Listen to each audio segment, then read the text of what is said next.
nikmatnya kepada kita. Allahumma amin ya rabbal alamin. Salawat beriringkan salam semoga selalu tercurahkan kepada baginda Rasulullah Muhammad bin Abdullah beserta keluarganya, para sahabatnya dan seluruh pengikutnya hingga akhir zaman. Saudaraku kaum muslimin dan muslimat yang dimuliakan Allah, di dalam Islam banyak amalan-amalan yang bernilai ibadah lain. Di dalam Islam sangat banyak amalan-amalan tertentu dan dinilai dengan nilai ibadah yang lain. Sebagai contoh misalnya berumrah di bulan Ramadan. Berumrah di bulan Ramadan. Nabi SAW mengkhabarkan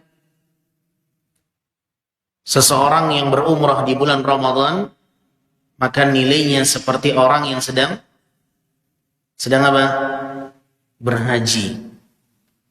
Bahkan di dalam hadis yang lain Nabi mengatakan taqdi hajjatan ma'i. Seorang yang berumrah di bulan Ramadan maka nilainya seperti orang yang sedang berhaji bersamaku, kata Nabi SAW. Ibadahnya umrah tapi nilainya haji. Contoh lain, belajar, bermajelis ilmu, duduk di taman-taman surga seperti saat ini. Rasulullah SAW mengatakan, barang siapa yang keluar dari rumahnya dalam rangka menuntut ilmu, maka dia dinilai seperti orang yang sedang berjihad di jalan Allah.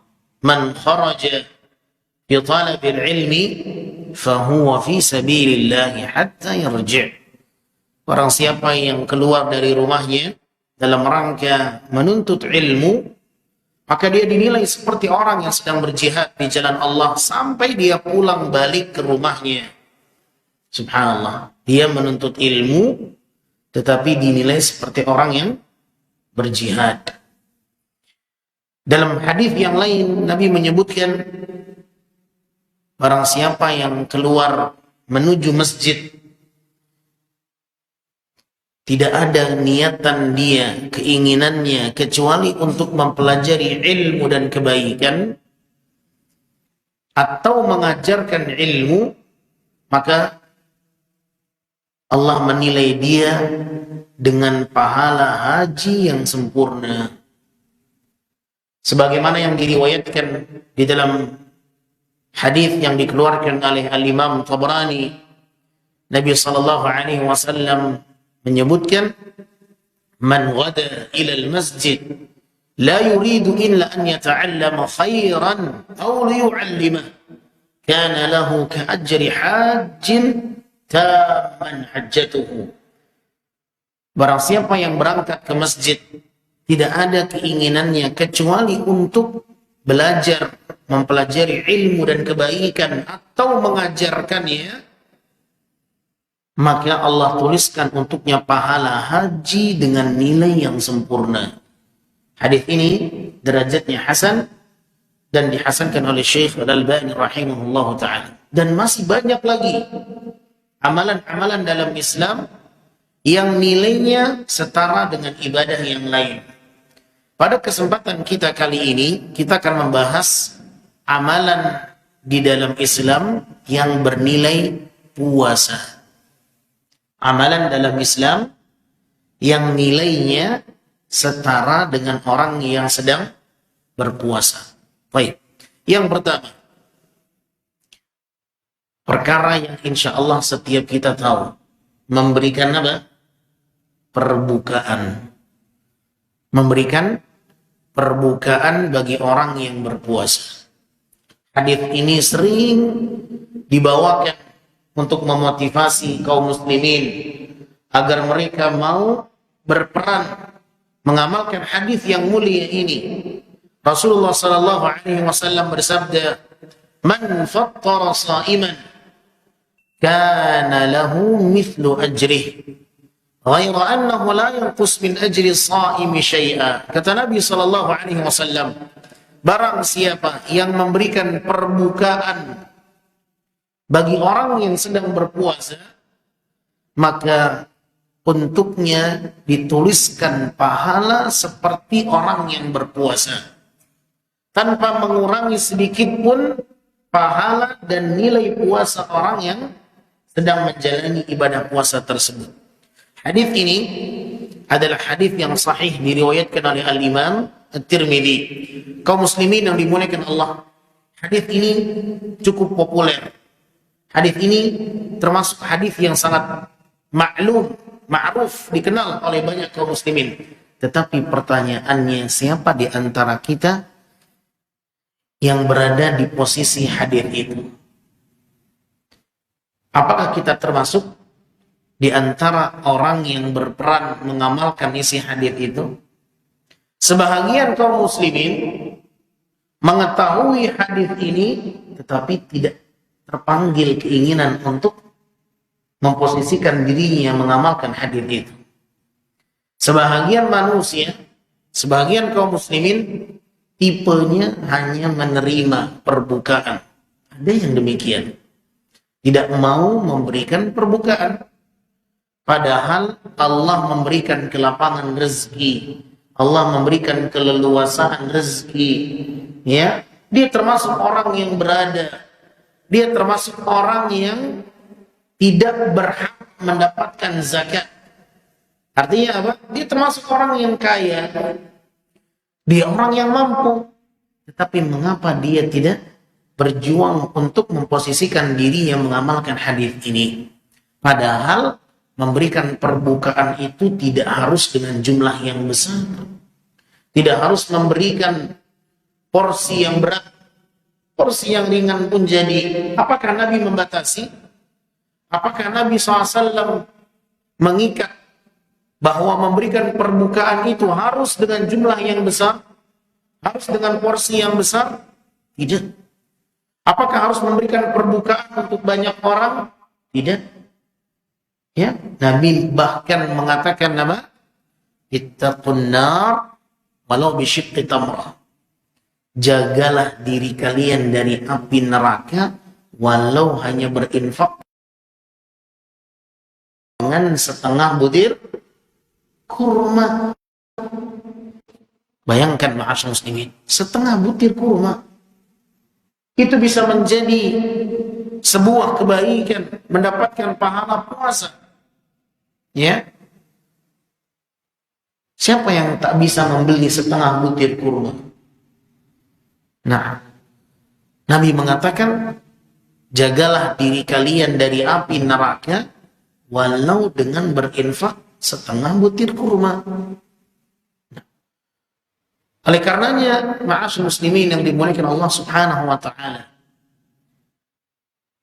memberikan perbukaan, hendaklah seorang muslim berupaya untuk berperan di dalamnya. Berapapun yang dia berikan, mau besar, mau kecil, Nabi tak pernah membatasi. Dan inilah momennya untuk berbagi. Dan ingat ma'asyar muslimin, memberikan perbukaan untuk orang yang berpuasa wajib berbeda nilainya dengan orang yang memberikan perbukaan mereka yang berpuasa sunnah. Sepakat para ulama bahwa puasa wajib itu lebih besar pahalanya dibandingkan puasa yang sunnah. Maka memberikan perbukaan bagi mereka yang sedang menjalankan ibadah yang wajib jauh lebih besar dibandingkan memberikan untuk orang yang sedang beribadah sunnah. Dan inilah momennya. Inilah momennya ma'asyar muslimin yang dimuliakan Allah. Oleh karenanya Rasulullah sallallahu alaihi wasallam dikhabarkan oleh para sahabat, kana ajwadun nas. Nabi SAW adalah manusia yang paling dermawan. Nabi sallallahu alaihi wasallam dikenal sebagai orang yang paling dermawan. Wa kana ajwad ma yakunu fi Ramadan. Dan kedermawanan Nabi sallallahu alaihi wasallam sangat nampak dan terlihat meningkat grafiknya di bulan apa? Di bulan Ramadan. Ya. Ketika memasuki bulan Ramadan semakin memuncak kedermawanan Nabi sallallahu alaihi wasallam. Karenanya saudaraku yang dimuliakan Allah, apabila di puasa yang sebelumnya, di 22 hari sebelumnya, dia termasuk orang yang tidak pernah memberikan perbukaan puasa, berusahalah di sisa 7 hari ke depan ini, dia memberikan donasi untuk perbukaan. Karena boleh jadi 1 bulan puasa tidak diterima ibadah puasanya oleh Allah. Tetapi ada nilai puasa yang dia dapatkan dari jalur memberikan perbukaan. Kita tidak pernah tahu amalan yang mana Allah nilai kita berpuasa di sana. Boleh jadi puasa 1 bulan yang kita lewati, puasa 1 bulan yang kita jalani, tak satu pun diterima Allah. Boleh jadi. Kita tak pernah tahu. Ternyata ada 1 hari kita dinilai berpuasa oleh Allah. Kenapa?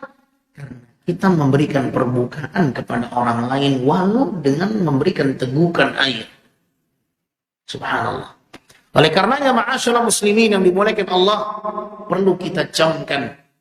Sebahagian kita merasa ragu untuk menginfakkan hartanya di jalan Allah, padahal harta yang kita infakkan itulah harta kita yang sesungguhnya. Itulah simpanan kita yang sesungguhnya. Harta manusia itu 3, kata Nabi sallallahu alaihi wasallam. Manusia mengatakan hartaku, hartaku. Yaqulu ibnu Adam mali, mali. Manusia mengatakan hartaku, hartaku. Padahal tidak ada harta yang dimiliki oleh manusia kecuali 3, kata Nabi sallallahu alaihi wasallam. Ma akalta fa afnaita wa ma labista fa ablaita wa ma anfaqta fa amdait. Apa yang dia makan, apa yang engkau makan, dia akan habis. Apa yang engkau pakai, dia akan usap. Apa yang engkau infakkan di jalan Allah, itulah yang sebenarnya harta kita yang sesungguhnya. Itulah simpanan kita yang sesungguhnya. Maka tatkala kita menginfakkan harta di jalan Allah, sejatinya kita sedang menabung. Sebagian kaum muslimin bersemangat menabung di bank, menambah saldonya, tetapi mereka lupa untuk menabung untuk kehidupan akhiratnya. Saudaraku kaum muslimin yang dimuliakan Allah, syaitan selalu membisikkan manusia takut dengan kefakiran. Syaitan selalu membisikkan ke dalam dada-dada manusia agar mereka takut dengan kefakiran.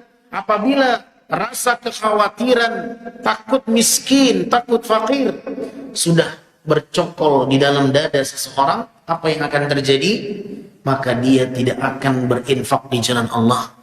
Dia tidak akan bersedekah, dia tidak akan berwakaf, dia tidak akan membelanjakan hartanya di tempat yang Allah ridhai.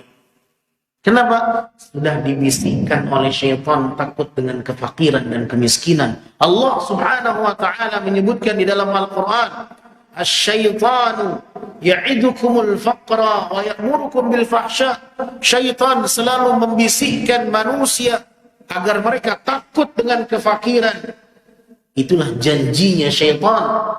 Selalu mengiming-imingi manusia takut dengan kefakiran, takut dengan kemiskinan. Karena apabila telah berhasil bisikan itu tertanam dalam hati seseorang, maka yang akan muncul adalah dia akan menjadi orang yang pelit, dia akan menjadi orang yang bakhil, dan Nabi berlindung dari sifat pelit.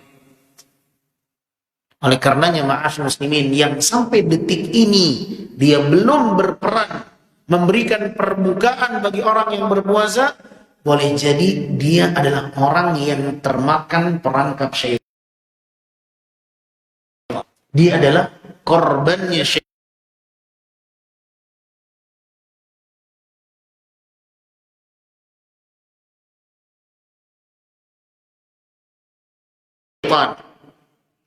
ragu untuk berinfak di jalan Allah. Maka berlindunglah kepada Allah dari sifat pelit. Sebagaimana Nabi berlindung dari sifat pelit.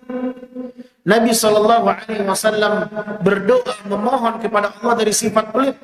Allahumma inni a'udzubika minal bukhli wal jubni. Ya Allah, aku berlindung kepadamu dari sifat pelit, dari sifat pengecut, penakut. Karena sifat pelit ini bukan sifatnya orang yang beriman. Dia sifatnya syaitan. Oleh karenanya, ma'asyar muslimin dan dimuliakan Allah, Nabi adalah orang yang paling dermawan, kata para sahabat. Kenapa? Allah menjaga Nabi SAW dari sifat pelit itu.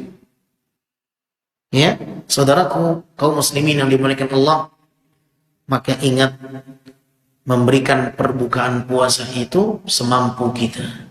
Tidak bisa dengan porsi yang berat, dengan porsi yang ringan. Ya, tidak bisa memberikan dalam jumlah besar, berikan dalam jumlah yang kecil. Boleh jadi dari situlah kita mendapatkan pahala puasa yang diterima oleh Allah Subhanahu wa ta'ala. Ini yang pertama. Di antara amalan yang dikabarkan oleh baginda Rasul sallallahu alaihi wasallam nilainya setara dengan puasa adalah memberikan perbukaan. Ya. Sekali lagi, ma'asyar muslimin, tingkatkan penghambaan diri kita di hadapan Allah. Jangan hanya berada di level yang rendah, hanya menerima. Padahal Nabi mengatakan, al-yadul ulya khairu minal yadis sufla. Tangan di atas itu lebih baik dibandingkan tangan di bawah. Kalau kita bisa bawa kurma 1 kilo, 2 kilo, 1 kardus, kenapa tidak kita upayakan? Jangankan 1 kilo, setengah butir kurma, kata Nabi, jaga diri kalian dari api neraka. Ya, Nabi memotivasi para sahabatnya untuk berbagi, suka berbagi. Ya, sehingga Nabi membawakan dengan permisalan yang sangat mudah untuk bisa dilakukan oleh banyak orang. Setengah butir kurma, siapa yang tak bisa? Adakah orang yang tak bisa membeli 1 butir kurma? Subhanallah, ini setengah, kata Nabi SAW. Baik, ini yang pertama. Kemudian yang kedua, di antara amalan di dalam Islam yang nilainya setara dengan puasa adalah menyantuni janda dan orang miskin. Menyantuni janda dan orang miskin. Rasulullah sallallahu alaihi wasallam mengkhabarkan di dalam sebuah hadis yang sahih diriwayatkan oleh Imam Al-Bukhari dan Imam Muslim, as-sa'i 'alal armalati wal miskin kal mujahid fi sabilillah wa kal qa'imi la yaftur wa kas sha'imi la yuftir. Rasulullah sallallahu alaihi wasallam mengatakan, as-sa'i, orang yang berusaha keras mengerahkan kemampuannya untuk memberikan santunan kepada janda dan orang miskin, maka dia seperti orang yang sedang berjihad di jalan Allah. Seorang rawi menyebutkan, kal qa'imi la yaftur wa kas sha'imi la yuftir, bahkan nilainya seperti orang yang selalu mengerjakan sholat malam tanpa putus, dan seperti halnya orang yang selalu mengerjakan puasa setiap harinya tanpa berhenti. Hadits ini sahih diriwayatkan oleh Imam Al-Bukhari dan Imam Muslim. Hadirin jamaah yang dimuliakan Allah, Rasulullah sallallahu alaihi wasallam menyebutkan mereka yang sa'i, yang berusaha keras. Ini bahasa yang Nabi gunakan. Sa'i. Bapak Ibu tahu, di antara rangkaian ibadah umrah ada yang namanya apa? Sa'i. Setelah apa? Setelah tawaf. Ibadah yang berikutnya, rangkaian setelahnya apa? Sa'i. Tahukah kita kenapa dinamakan sa'i? Sa'i artinya secara bahasa adalah orang yang mengerahkan kemampuannya, orang yang berusaha mengerahkan kemampuannya. Itulah sa'i dalam bahasa Arab artinya. Kenapa sa'i disebut dengan sebutan sa'i? Karena asal muasalnya sa'i itu adalah perjuangan yang dikerahkan oleh istrinya Nabi Ibrahim. Siapa? Siti Hajar. Sayyidatu Hajar. Ketika beliau mencari dari bukit Safa ke bukit Marwah, mencari di mana keberadaan air yang nantinya akan diberikan kepada siapa? Kepada putranya Nabi Ismail. Bayangkan, Bapak Ibu yang dimuliakan Allah, seorang wanita bersama anak bayinya berduaan. Tidak ada penghuni di lembah itu, di tanah yang gersang, tidak ada sumber air di kala itu, tidak ada pemukiman, tidak ada tumbuh-tumbuhan, tidak ada orang lain kecuali keduanya orang itu saja. Hajar, seorang wanita, dan putranya yang masih bayi Ismail. Kebayangkah oleh kita berduaan tinggal di gurun pasir yang gersang, tidak ada yang lain, tidak ada sumber air, makanan, tumbuh-tumbuhan. Tetapi dia harus berjuang mencari air untuk diminumkan kepada putranya Ismail. Mau tidak mau seorang ibu harus berjuang memberikan asupan gizi kepada putranya yang masih bayi, yang masih kecil. Maka berangkatlah Hajar mencari ke sana dan ke sini, naik bukit Safa, bukit Marwah. Dan itu bukan perkara yang mudah bagi seorang wanita. Bagi seorang lelaki saja, kalau dia tidak memiliki mental dan kekuatan, akan berat. Menaiki bukit satu, menaiki bukit dua, pergi ke sana, pergi ke sini. Apalagi seorang wanita baru melahirkan putranya. Bayang. Subhanallah. Disitulah disebut dengan istilah sa'i. Ada usaha keras yang dikerahkan oleh Hajar mencari air untuk putranya. Tetapi lihat bagaimana Islam menganjurkan lelaki yang harus berlari, bukan wanita ketika di sa'i. Ketika seseorang sa'i, ada lampu hijau. Dan di situ disunnahkan bagi laki-laki untuk apa?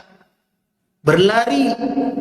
Pertanyaannya, kenapa kok laki-laki yang berlari bukan perempuan?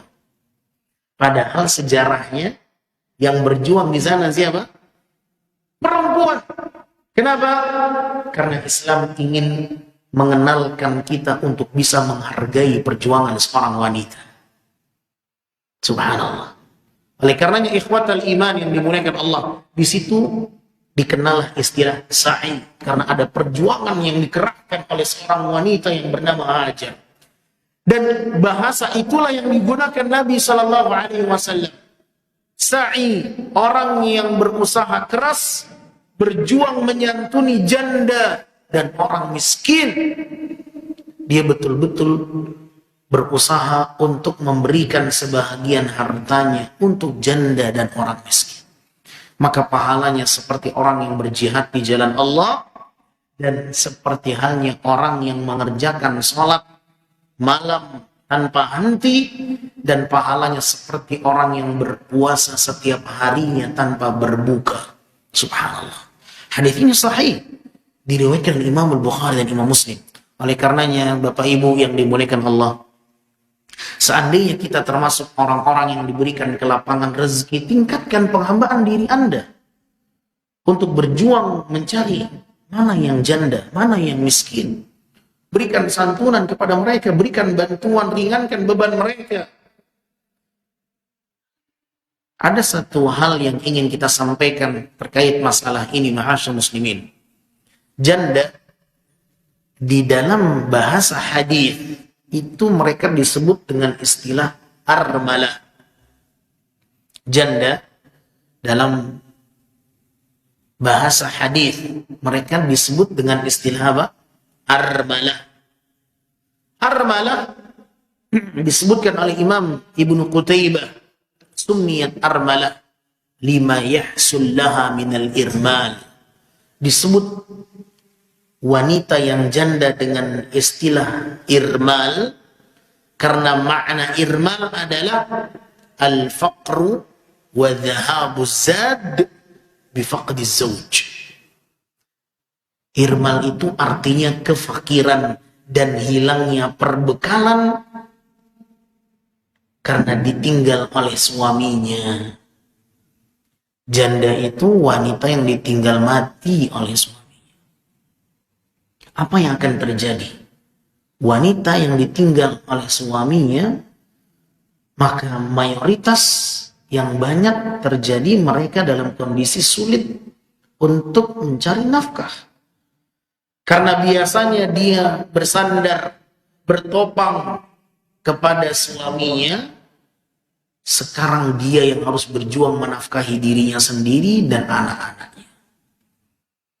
Nah, makanya tak sedikit janda itu fakir. Sulit kondisinya. Maka Islam memberikan perhatian khusus. Orang-orang yang sulit, maka dia harus mendapatkan perhatian khusus. Ya, dan berhak mereka mendapatkan santunan dari Baitul Mal. Oleh karenanya Bapak Ibu yang dimuliakan Allah, jangan lupa dengan hak-hak orang miskin, orang janda. Ya, bayangkan seandainya istri kita berada di posisi itu. Bayangkan seandainya istri kita atau anak perempuan kita di posisi itu. Bagaimana kondisinya? Bawakan kepada diri kita. Tentulah dia akan sangat disayangkan karena dia harus berjuang seorang diri yang sebelumnya dia hanya menerima, sekarang dia yang harus mencari nafkah. Subhanallah. Makanya Nabi memberikan motivasi kepada para sahabatnya yang memberikan santunan kepada janda, kepada orang miskin, maka baginya pahala seperti orang yang berpuasa setiap hari. Allahu Akbar. Berperanlah di sana. Kaum muslimin yang dimuliakan Allah. Apa definisi miskin? Siapa orang yang dikatakan miskin? Disebutkan dalam hadis ini dua golongan yang disantuni, janda dan orang miskin. Ya, pertanyaannya, seseorang yang dikatakan miskin itu seperti apa kondisinya? Maka mayoritas jumhur ulama mengatakan miskin itu adalah orang yang tidak bisa memenuhi kebutuhan pokoknya. Kebutuhan pokoknya, itulah orang miskin. Seseorang yang tidak bisa memenuhi kebutuhan pokoknya.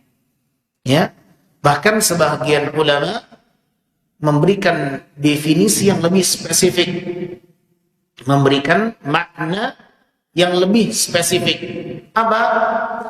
Miskin itu adalah orang yang hanya bisa memenuhi setengah dari kebutuhan pokoknya. Itulah miskin. Ini yang dikatakan oleh Syekh Shalih bin Utsaimin rahimahullah.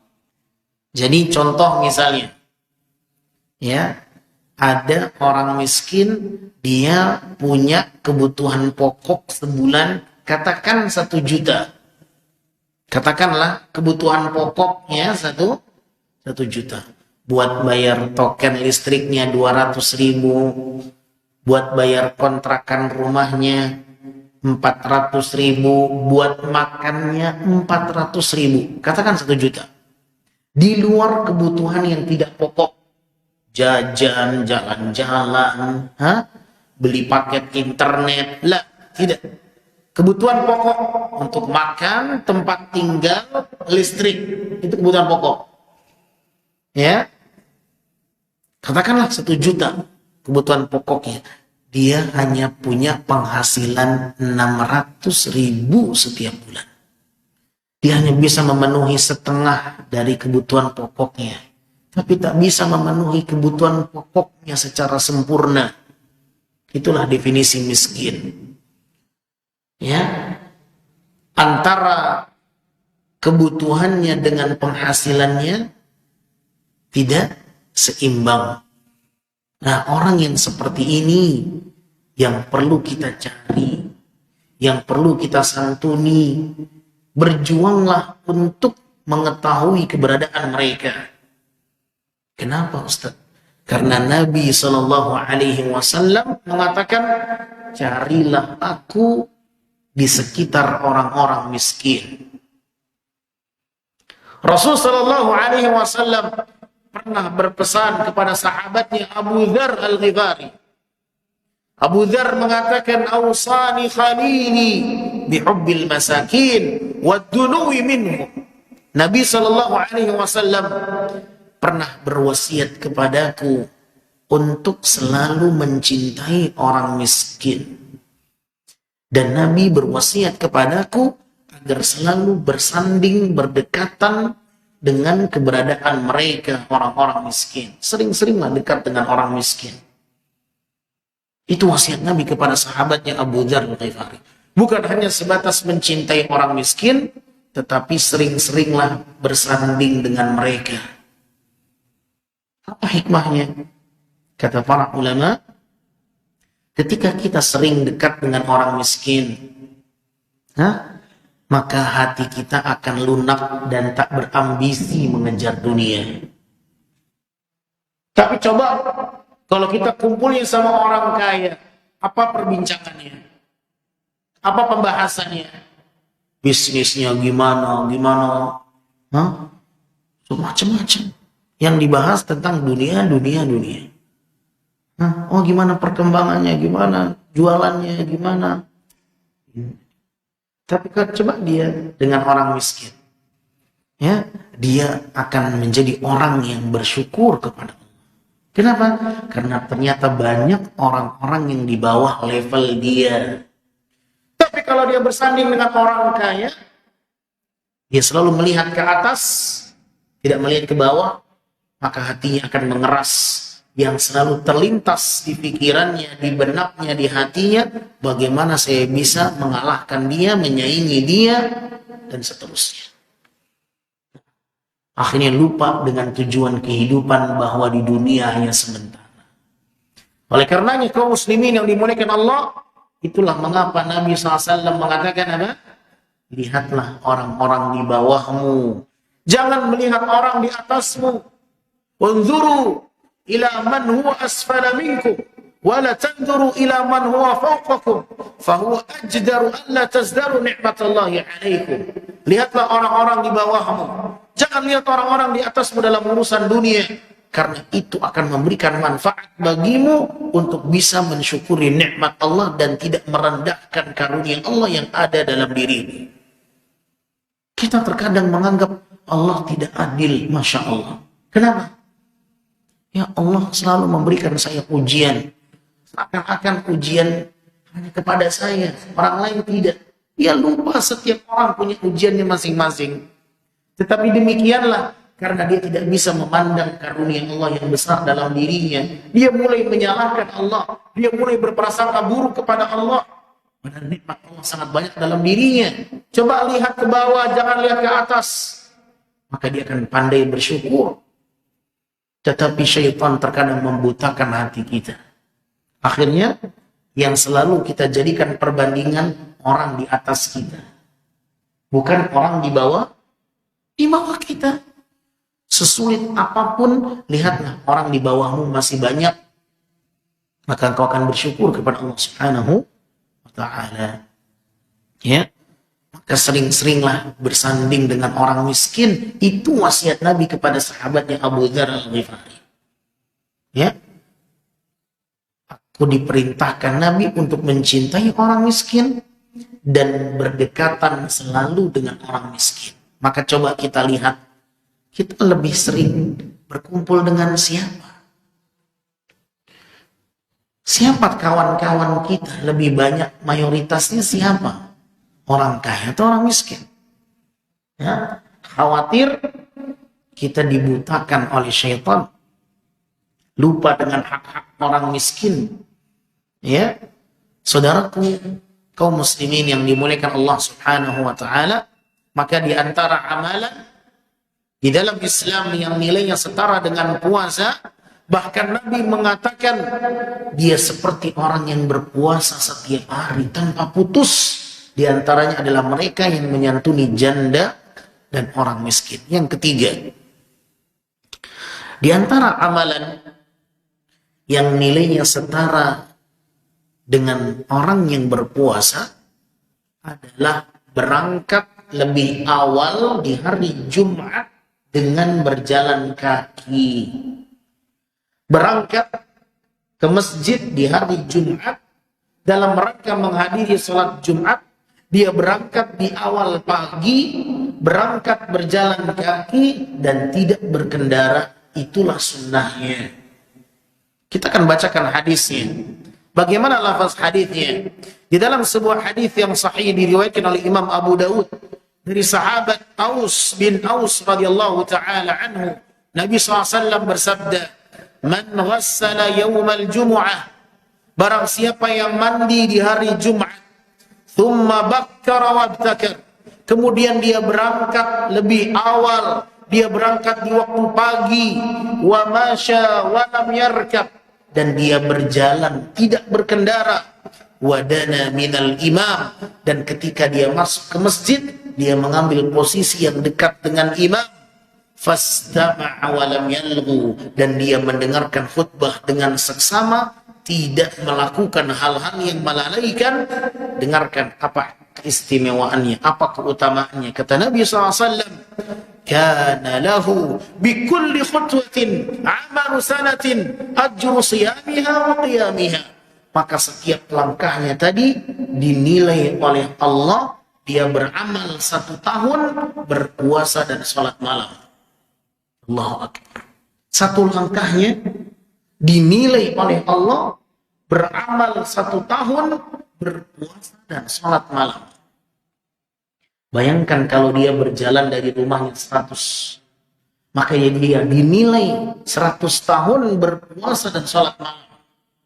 Kalau dia melangkah 200 dari rumahnya, maka dia dinilai 200 tahun berpuasa dan sholat malam tanpa henti. Kalau dia melangkah dari rumahnya 300, 400, semakin banyak langkah kakinya, maka akan semakin banyak pula kelipatan yang sangat berlipat-lipat untuk dia dapatkan pahala dari Allah dari nilai ibadah puasa dan sholat malamnya. Saudaraku kaum muslimin, berjuanglah untuk memaksimalkan umur yang singkat. Umur kita ini sebentar di dunia. Kata Rasulullah SAW, a'mar ummati, umur umatku kisaran 60 tahun. Lihat bapak kita sudah tiada. Lihat ibu kita sudah meninggalkan kehidupan ini. Lihat kakek kita, tidak ada yang bertahan. Umurnya singkat. Semua kita akan mati. Tetapi orang yang berbahagia adalah orang yang berjuang bagaimana memanfaatkan yang sedikit, tetapi seakan-akan dia berumur panjang. Umurnya singkat, tapi karena kepandaiannya mengolah umur yang singkat, seakan-akan dia berumur panjang. Bagaimana caranya? Maksimal dalam beramal yang memiliki nilai kelipatan yang berlipat-lipat. Di antaranya berangkat ke masjid di hari Jumat di pagi hari. Pagi harinya jam berapa Ustaz? 6:30. Awal duha sudah berangkat.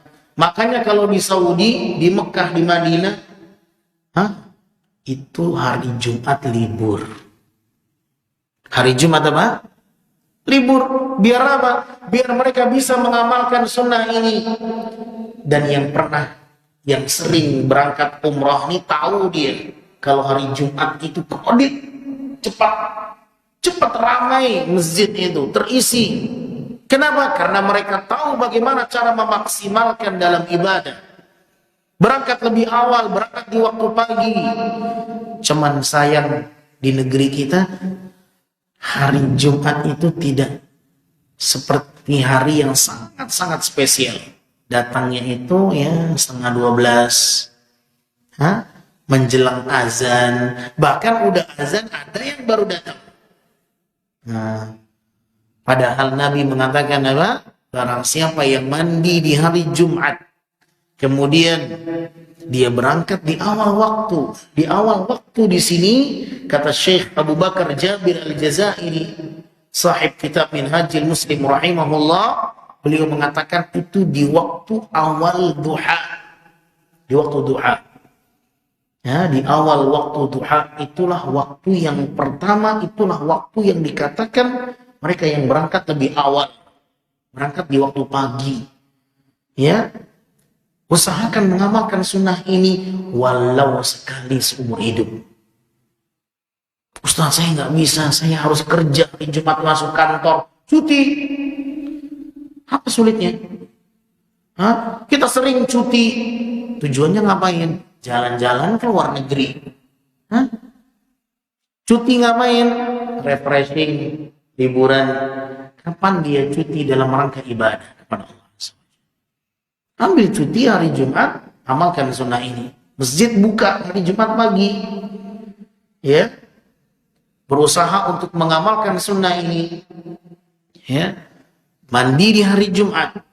Kemudian dia berangkat di awal waktu. Kemudian apa? Berjalan. Tidak berkendara. Sunnahnya demikian. Makanya yang biasanya pakai mobil, yang biasa pakai motor, kalau masjidnya nggak jauh-jauh banget, ya jalan kaki lah. Hari Jumat itu biasakan untuk berjalan kaki, itu pun insya Allah akan memberikan kesehatan bagi tubuhnya, banyak bergerak, sehat, ya insya Allah. Karena ikhwatal iman, berusahalah untuk tidak menjadi orang yang manja dikit-dikit pakai kendaraan, ya. Maka hari Jumat itu sunnahnya mendatanginya dengan berjalan kaki. Kemudian yang keempat syaratnya, ketika dia datang ke masjid, ambil posisi yang dekat dengan imam, bukan mencari tempat yang di belakang, ya, cari tempat yang dekat dengan imam di depan. Ini tempat yang mahal kalau mereka mengetahuinya. Ya, syarat yang kelima, kata Nabi SAW, dia mendengarkan khutbah dengan seksama dan tidak melakukan hal-hal yang melalaikan. Jangan datang lebih awal, sibuk main game. Datanglah lebih awal agar bisa mendapatkan pahala yang besar ini. Ternyata udah disiasati. Lumayan nih 5 jam, ngapain aja? Udahlah main handphone, baca hal-hal yang tidak bermanfaat, main game, dan yang semacamnya. Tidak, tetapi berusahalah untuk memaksimalkan dalam ibadah, iktikaf sesaat dari pagi sampai siang. Ya, Ustaz, berat. Nah, karena pahalanya juga besar. Allah menyiapkan balasan yang besar. Semakin besar yang dia kerahkan, semakin besar pula pahala yang Allah siapkan.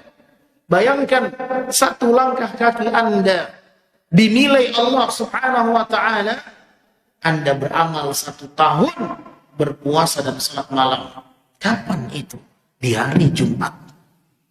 Ya, maka usahakan untuk berperan di dalam perkara yang sangat mulia ini. Lakukan walau hanya sekali seumur hidup. Kalau bisa rutin, subhanallah. Ya, ini yang ketiga, yang terakhir. Di antara perkara di dalam Islam, seseorang dinilai mendapatkan pahala puasa adalah memiliki akhlak yang mulia dalam dirinya. Memiliki akhlak yang baik di dalam dirinya. Rasulullah sallallahu alaihi wasallam bersabda, "Innal mu'min la yudriku bi husni khuluqihi darajata as-sha'imil qa'im." Sesungguhnya seorang mukmin bisa mencapai kedudukan pahala orang yang berpuasa dan mengerjakan sholat dengan akhlaknya yang mulia. Allah. Hadits ini diriwayatkan oleh Imam Abu Dawud dan disahihkan oleh Syekh Al-Albani melalui jalur perantara ibunda Aisyah Ummul Mukminin radhiyallahu taala anha. Dan hadits ini juga diriwayatkan oleh Imam Tirmidzi dan yang lainnya. Rasul mengatakan sesungguhnya seorang mukmin bisa mencapai kedudukan orang yang berpuasa dan mengerjakan salat dengan apa? Dengan akhlaknya yang mulia, dengan akhlaknya yang baik. Oleh karenanya, ma'asyar muslimin, berjuanglah memiliki akhlak yang baik. Kenapa? Apabila Anda berhasil memiliki akhlak yang baik dalam diri Anda, maka setiap hari Anda dinilai berpuasa oleh Allah. Setiap hari Anda dinilai mengerjakan sholat oleh Allah. Subhanallah. Ya. Maka memiliki akhlak yang baik harus diupayakan. Makanya Nabi SAW sampai berdoa meminta kepada Allah agar diberikan petunjuk akhlak yang baik. Di antara doa Nabi SAW yang beliau baca dalam doa iftitahnya, doa iftitah, Nabi membaca Allahumma hdini li ahsanil a'mal wa ahsanil akhlaq la yahdi li ahsaniha illa anta wa qini sayyi'al a'mal wa sayyi'al akhlaq la yaqi sayyi'aha illa anta. Ya Allah, berikan aku petunjuk karunia akhlak dan amal yang baik. Tidak ada yang bisa memberikan kebaikan itu kecuali Engkau ya Allah, dan jauhkanlah aku dari amalan yang tidak baik, dari akhlak yang buruk, karena tidak ada yang bisa menjagaku, melindungiku dari keburukan itu kecuali Engkau ya Allah. Nabi meminta akhlak yang baik kepada Allah.